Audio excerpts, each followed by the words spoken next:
wal mursalati urfa. Pada bacaan wal mursalati, di sini ini ada alif lam qamariyah, yaitu alif lam yang ditulis dan dibaca huruf lamnya dengan jelas, yaitu adanya huruf alif lam bertemu dengan mim. Kemudian ro-nya di sini kita baca dengan ro tebal disebabkan karena sebelum huruf ro yang disukunkan ada huruf yang dhammah. Wal mur. Kemudian la, ini mad tabi'i yaitu fathah bertemu alif. Wal mursalati urfa. Kembali lagi ada ro, ini tanda seperti ini, huruf ro belok seperti ini. Urfa.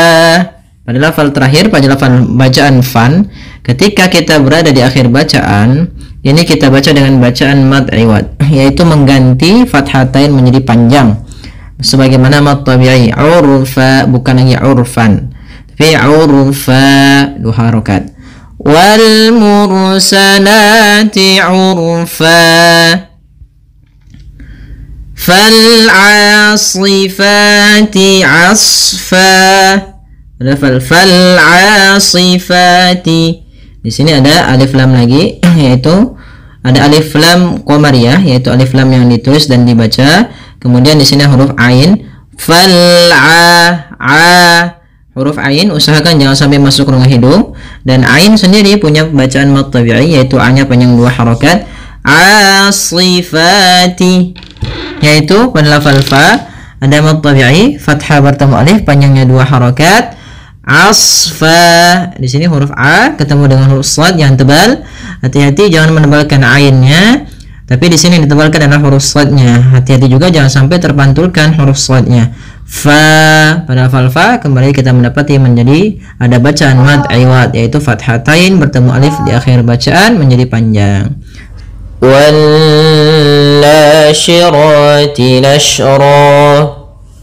Pada bacaan wan nashirati, di sini ada alif lam yang dimana di sini kita namakan dengan alif lam syamsiyah, yang mana alif dan lamnya ditulis tapi tidak dibaca, sehingga kita langsung membaca pada huruf nun yang bertasydid. Di sini ada bacaan namanya gunnah, yaitu nun yang bertasydid. Cara membacanya menahankan dulu sepanjang 2 harokat sampai 3 harokat.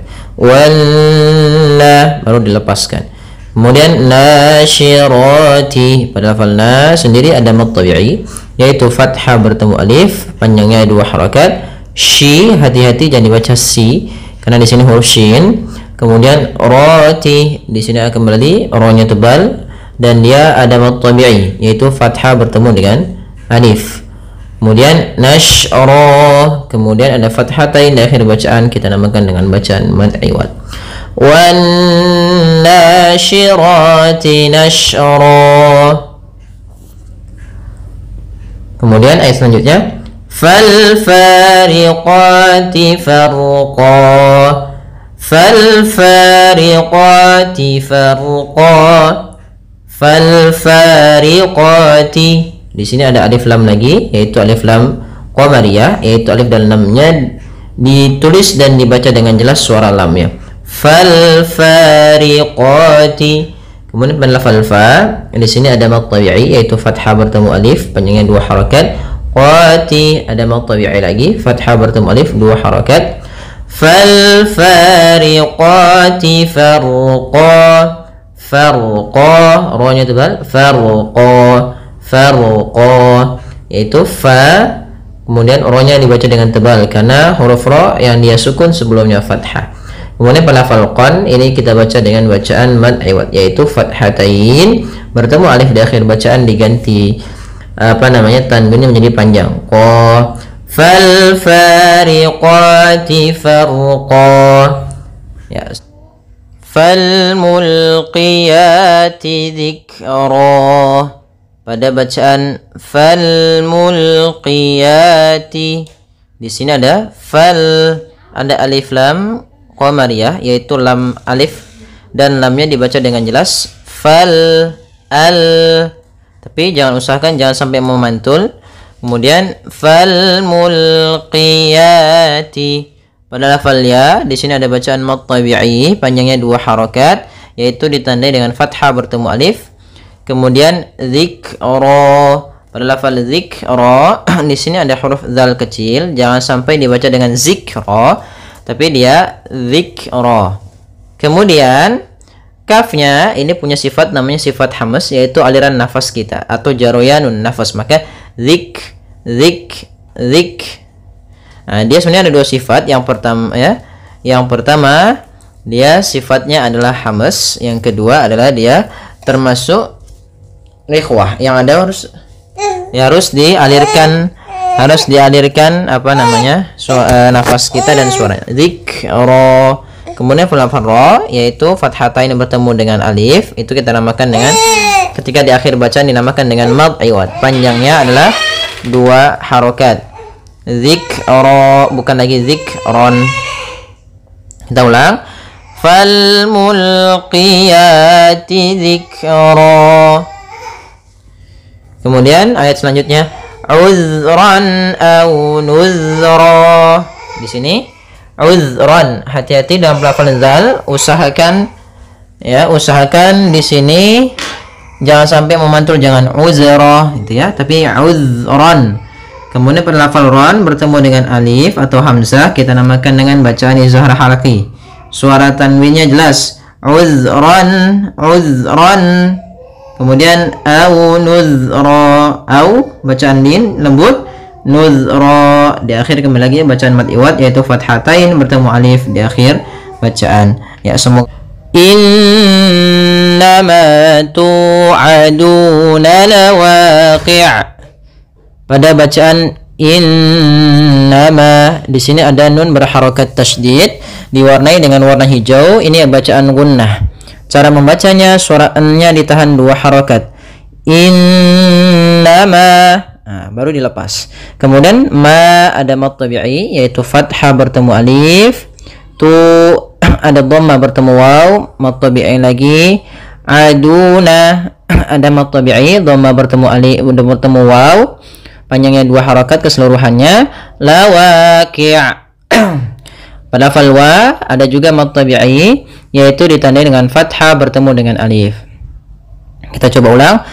Innama tu'aduna lawaqi'. Fa idzan nujumu tumisat. Pada lafal fa idzan nujumu, lafal an-nujum di sini ada alif lam syamsiyah, yaitu alif lam yang ditulis tapi tidak dibaca. Kita langsung pada lafal zal langsung ke nun. Dzannu. Kemudian pada lafal nun sendiri ada bacaan gunnah, yaitu kita tahan suara nunnya sepanjang 2 harokat. Fa idzan nu, baru dilepas. Kemudian nujumu ada mad tabi'i yaitu dhammah bertemu waw. Tu tebalkan huruf ta karena dia huruf isti'la. Kemudian tumisat, di sini tak ada tak sukun, kita namakan dengan bacaan, atau di sini ada tak sifatnya sifat hamas yaitu ada aliran nafasnya. Tak punya 2 sifat, yang pertama yaitu sifat syiddahnya, yang kedua baru hamas. Syiddah itu berarti suaranya tertahan, hamas nafas yang kita alirkan. Tumisat, langkah pertama syiddah dulu, baru ke yang kedua hamas. Kita ulang. Fa idzan nujumu tumisat wa idzas samaa'u furijat. Pada lafal wa idza, hati-hati dalam melafalkan zalnya, jangan dibaca wa iza. Ini kesalahan yang sering terjadi, yaitu mengganti huruf zal dengan huruf zai. Kemudian pada lafal as-samaa'u, di sini asa ada alif lam, maaf, di sini salah menulis, yaitu bukan qamariyah tapi dia alif lam syamsiyah, yaitu adanya alif lam yang ditulis dan dia tidak dibaca, langsung ke sinnya. Kemudian pada lafal sama, as-samaa'u, di sini ada mad wajib muttasil, yaitu adanya huruf hamzah yang datang setelah huruf mad, maka ia kita panjangkan sepanjang 4 harokat. Furijat. Kemudian belafal ta sukun, dia memiliki sifat syiddah dan sifat hamas, yaitu yang pertama suara ditahan ya, kemudian alirkan nafas at. Wa idza as-samaa'u furijat. Kemudian wa idzal jibalu nusifat. Wa idzal jibalu nusifat. Pada lafal za sama kembali di sini jangan dibaca dengan zai, jangan wa izal jibal, tapi wa idza. Kemudian al jibalu ada alif lam. Nah, ini alif lamnya alif lam qamariyah, yaitu alif lam yang tertulis dan dibaca lamnya, jangan jelas. Al wa idzal jibalu. Kemudian lafal ba, di sini ada mad tabi'i yaitu fathah bertemu alif, panjangnya 2 harakat. Nusifat. Kemudian adalah huruf ta yang dia sukun.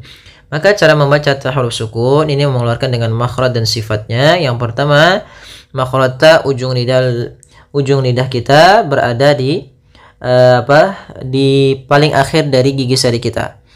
Atau di antara gusi dan gigi sari.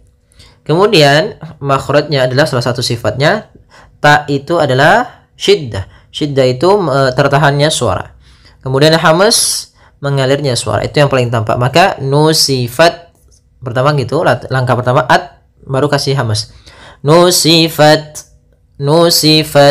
Nah, kita ulangi. Wa idzal jibalu nusifat. Nah, semoga bermanfaat. Wa idzar rusulu uqitat. Wa idzar rusulu uqitat. Kemudian pada lafal ra di sini, maaf, sebelum huruf ra di sini ada huruf alif lam. Nah, tapi sebelum itu ada huruf dzal. Hati-hati pada lafal dzal. Jangan dibaca dengan zai. Jangan wa idzar rusulu. Nah, tapi wa idzar rusulu. Kemudian ra-nya tebalkan. Arru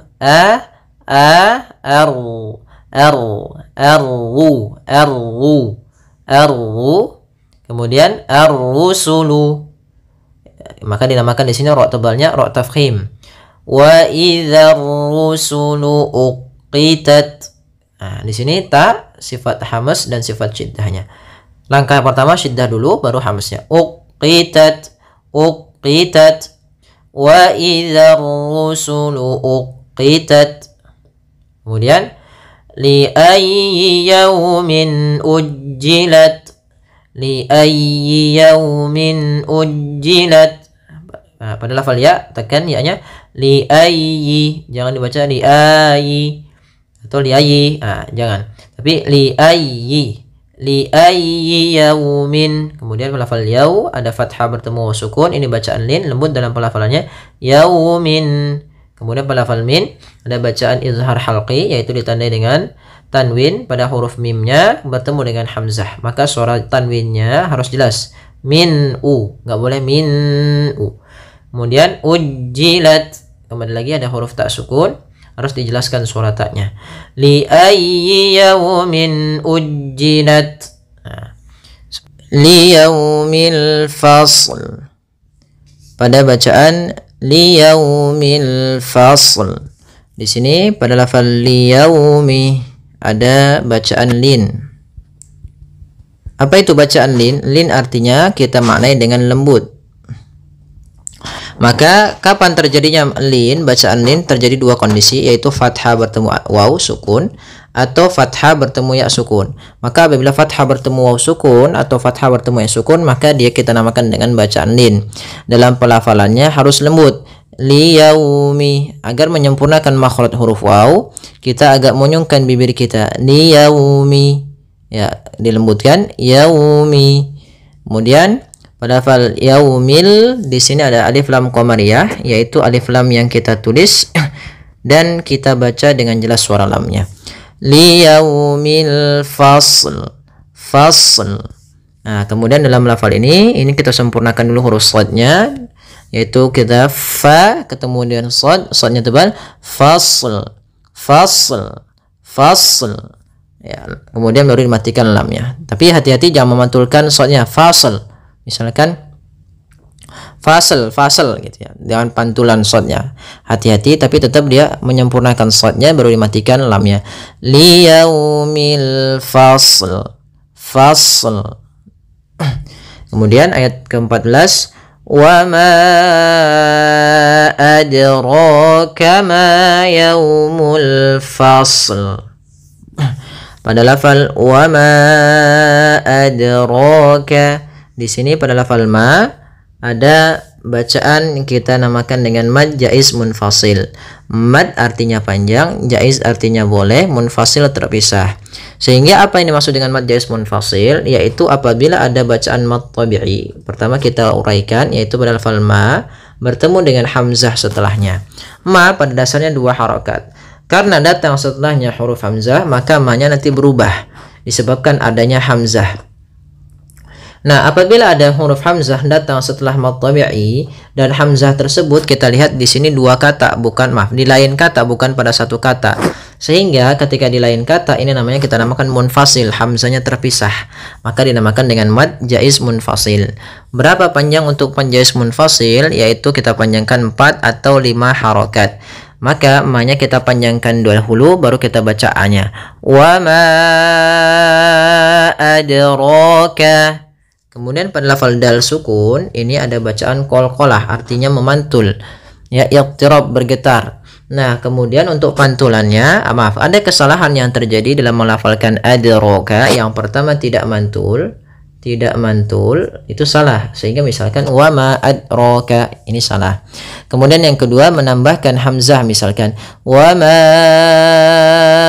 adraka. Adraka, ini kurang tepat juga karena dia menambahkan hamzah di dalam huruf dalnya. Maka langsung saja wa ma adraka, adraka, adro. Kemudian pada lafal ro ditebalkan adraka, ro. Nah, di sini ada alif di atas huruf ya. Ini cuma untuk dalam penulisan rasamnya, ro-nya kita panjangkan 2 harokat. Maka kita namakan dengan mad tabi'i, yaitu adanya fathah bertemu dengan huruf alif. Kemudian adraka ma yaumul fasl. Pada lafal ma kembali lagi ada fathah bertemu alif, maka kita namakan mad tabi'i, panjang untuk ma 2 harokat. Kemudian yaumul fasl, fasl. Pada lafal yaumu ada bacaan lin, yaitu berupa alif bertemu fathah bertemu ya, waw sukun. Kemudian pada lafal al-fasl, al-fasl, yaitu ada alif lam qamariyah pada lafal lamnya, alif lam. Di sini alif lam yang kita tulis dan kita baca dengan jelas lamnya. Kemudian al-fasl, fasl, ya, sempurnakan shadnya baru ke lam.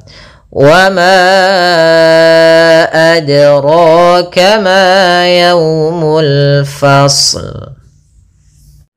Thumma nutbi'uhumul akhirin. Kadzalika naf'alu bil mujrimin. Baik. Pada lafal bacaan thumma nutbi'uhum, ketika kita melafalkan thumma, usahakan kita menahan suara mimnya, thumma, dan harus hati-hati di dalam melafalkan sa. Jangan sampai huruf sa ini terganti dengan huruf sin. Maka misalkan terdengar bunyi summa, nah ini maka dia berubah menggantikan antara sa dan sin, ya, maka dia akan berubah maknanya. Hati-hati teman-teman. Bagaimana cara melafalkan huruf sa agar sa ini terbaca dengan baik gitu ya? Maka langkahnya adalah ujung lidah kita tempelkan dengan gigi sari kita. Sa, si, su. Maka summa. Kemudian pada lafal ma atau summa itu ada bacaan namanya gunnah, yaitu suara mimnya ditahan sepanjang 2 harokat. Summa, baru alirkan. Kemudian nutbi'uhumu, di sini ada huruf ta sukun, yang dimana ketika kita melafalkan huruf ta itu wajib yang namanya apa teman-teman? Yang pertama adalah dia suaranya tertahan, suara tertahan. dinamakan sifatnya, kita namakan di dalam kajian makharijul huruf itu namanya syiddah. Syiddah itu artinya suara tertahan, dan dia punya namanya sifat hamas. Ya, dia punya yang namanya sifat hamas. Hamas itu apa, teman-teman? Hamas adalah mengalirnya nafas kita. Maka langkah pertama dia syiddahnya ut gitu ya, nut. Baru ada hamasnya, nut sedikit saja, tapi jangan banyak-banyak. Tsumma nutbi'uhumul, ya. Tsumma nutbi'uhumul akhirin. Kemudian pada lafal maaf, ini ada yang tertinggal. Pada lafal akhirin ini ada namanya mad badal. Mad badal. Maaf. Mad badal, apa itu mad badal, teman-teman? Mad badal adalah mad yang terjadi apabila kita mendapati adanya huruf hamzah, baik itu berharokat fathah, kasrah, dhammah. Fathah itu adalah harokat atas. Ini kita namakan fathah. Kalau kasrah itu harokat bawah, garis bawah. Dan dhammah itu adalah harokat seperti ini. Maka apabila ada huruf hamzah dengan ketiga harokat tadi bertemu dengan huruf mad, baik itu alif, kalau dia fathah ketemunya alif, dhammah ketemu waw, kalau kasrah ketemu ya, maka dinamakan dengan mad badal. Dan di sini lafal akhirin a-nya bertemu dengan alif, yang dimana dia dipanjangkan dua harokat, maka kita namakan dengan mad badal. Kemudian lafal akhirin, pada lafal rin ini ada bacaan yang kita namakan dengan mad arid lis-sukun. Kita uraikan satu-satu. Mad artinya panjang, arid artinya dia muncul atau menampakkan, ditimbulkan, dan lain sebagainya. Ada kata aradu ya'ridu. Lis-sukun adalah karena sebab sukun. Maka mad arid lis-sukun adalah mad yang terjadi karena adanya sukun arid, sukun yang timbul karena waqaf ataupun ya lainnya, tapi biasanya lebih kepada waqaf ya. Contoh, pada dasarnya kita membaca akhirina, tapi karena kita waqaf dan orang Arab biasanya itu mematikan huruf akhir ketika melafalkan apapun gitu ya. Nah, kita juga mematikannya dengan mematikan huruf nunnya. Sehingga di sini ada dua sukun. Sukun yang pertama pada lafal ya dan sukun kedua dengan nun. Maka di sini nunnya kita namakan dengan nun yang berharakat sukun arid. Nah, ketika ada dua sukun ini, maka yang pertama kita panjangkan dulu ri-nya sepanjang berapa harakat? Kita boleh memanjangkan 2, 4, 6. Dan inilah yang kita namakan dengan mad arid dis sukun. Tapi kita mengambil yang tengah-tengah, yaitu yang 4 harakat saja. Maka rin. Oke, kita coba ulang.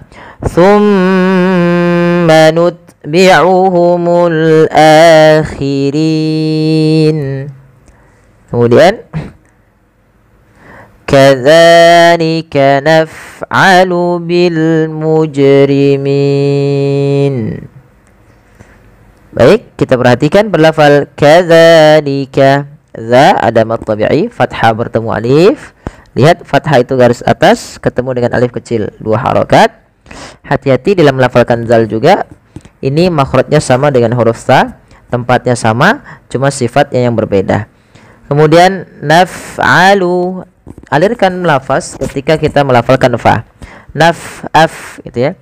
Af naf'alu bil mujrimin. Bil, jelaskan alif lam ya. Karena di sini ada alif lam qamariyah, yaitu alif lam yang terbaca dan ditulis dengan jelas huruf lamnya dan dibaca dengan jelas. Kemudian melafal mujrimin, ada jim di sini diwarnai dengan warna biru, menandakan ia bacaan qalqalah. Bacaan qalqalah adalah bacaan yang dia harus memantul. Kesalahan yang terjadi dalam membaca qalqalah itu tidak memantulkannya. Contoh bil mujrimin, harusnya bil mujrimin. Kesalahan yang kedua menambahkan hamzah. Contoh mujrimin itu menambahkan hamzah, padahal tidak boleh menambahkan hamzah. Kemudian melafal min sebagaimana akhirin, yaitu ada mad arid disukun. Cara membacanya persis sekali. Baik, kita coba ulang sedikit lagi. Kadzalika naf'alu bil mujrimin. Kemudian selanjutnya ayat ke-19, wailun yawma idzil lil mukazzibin. Pada lafal wailul lil mukazzibin, yaitu di sini kita lihat adanya apa? Dhammatain bertemu dengan huruf ya. Maka apabila ada dhammatain bertemu dengan huruf ya, ini kita namakan dengan bacaan idgham bi gunnah. Bagaimana cara membacanya? Yaitu masukkan tanwin ya, tanwin. Tanwin itu teman-teman pada dasarnya adalah bunyi nun sukun yang dia dilafalkan tapi tidak ditulis ya. Sehingga dia awalnya wailun, sama ketika kita tambahkan dengan nun, maka wailun gitu ya kan. Lun sama dengan bunyi wailun. Maka cara membacanya adalah masukkan tanwin ke huruf mim dan ditahan. Maka karena disamakan dengan bi gunnah, disertai dengan gunnah.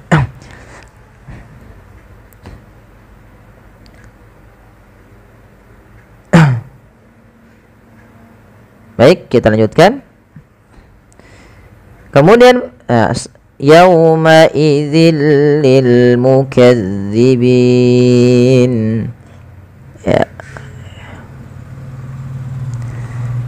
Ya, kita lihat di sini pada lafal tanwin bertemu lam, kita namakan juga dengan idgham, tapi dia bukan idgham bi gunnah tapi idgham bila gunnah karena ketemunya dengan huruf lam. Ya, maka kita masukkan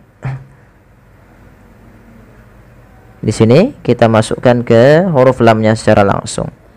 Ya, maka dia bacanya bukan lagi wailu yauma idzin lil mukazzibin tapi wailu yauma idzil. Ya, langsung. Kemudian melafal mukazzibin, langsung ke ya, zalnya ditekan, mukazza ya, mukazzibin.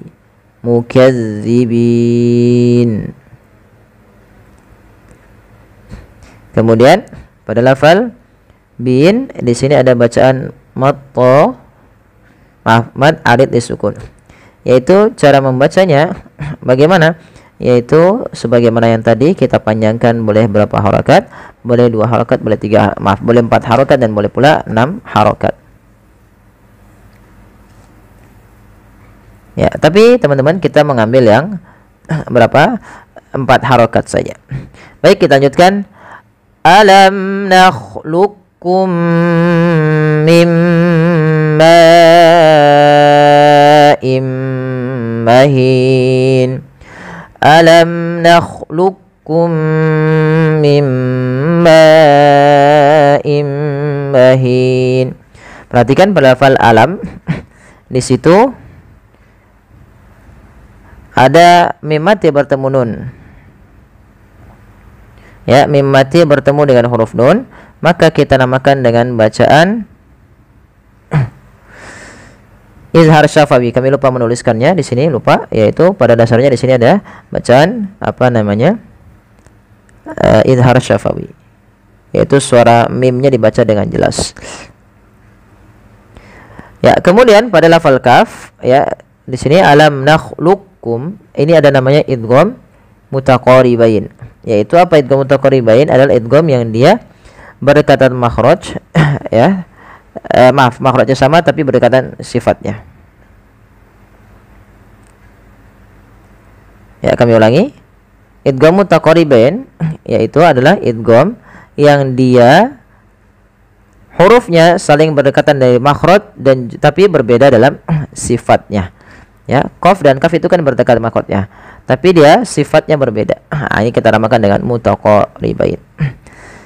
Nah, dalam membaca alam nakhluqukum ini ada dua pendapat. Yang pertama dengan idgham kamil, yang memasukkan langsung huruf qaf kepada huruf kafnya secara utuh, dan yang kedua masih menyisaikan yaitu idgham naqisnya.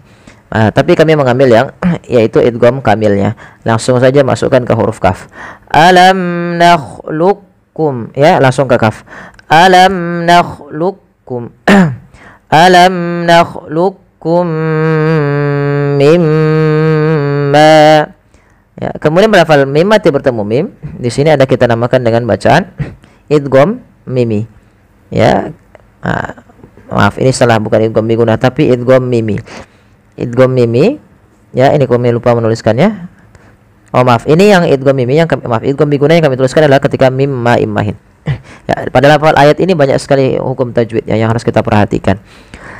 Ya, kemudian di sini mim mati ketemu mim, idgham mimi, cara membacanya masukkan mim pertama kedua dan ditahan. Kemudian mim di sini nun mati ke huruf fa ya.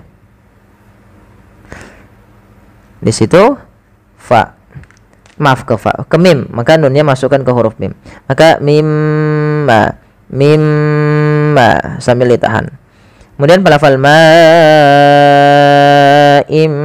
mahin, di sini ada bacaan yang kita namakan dengan bacaan mad wajib muttasil.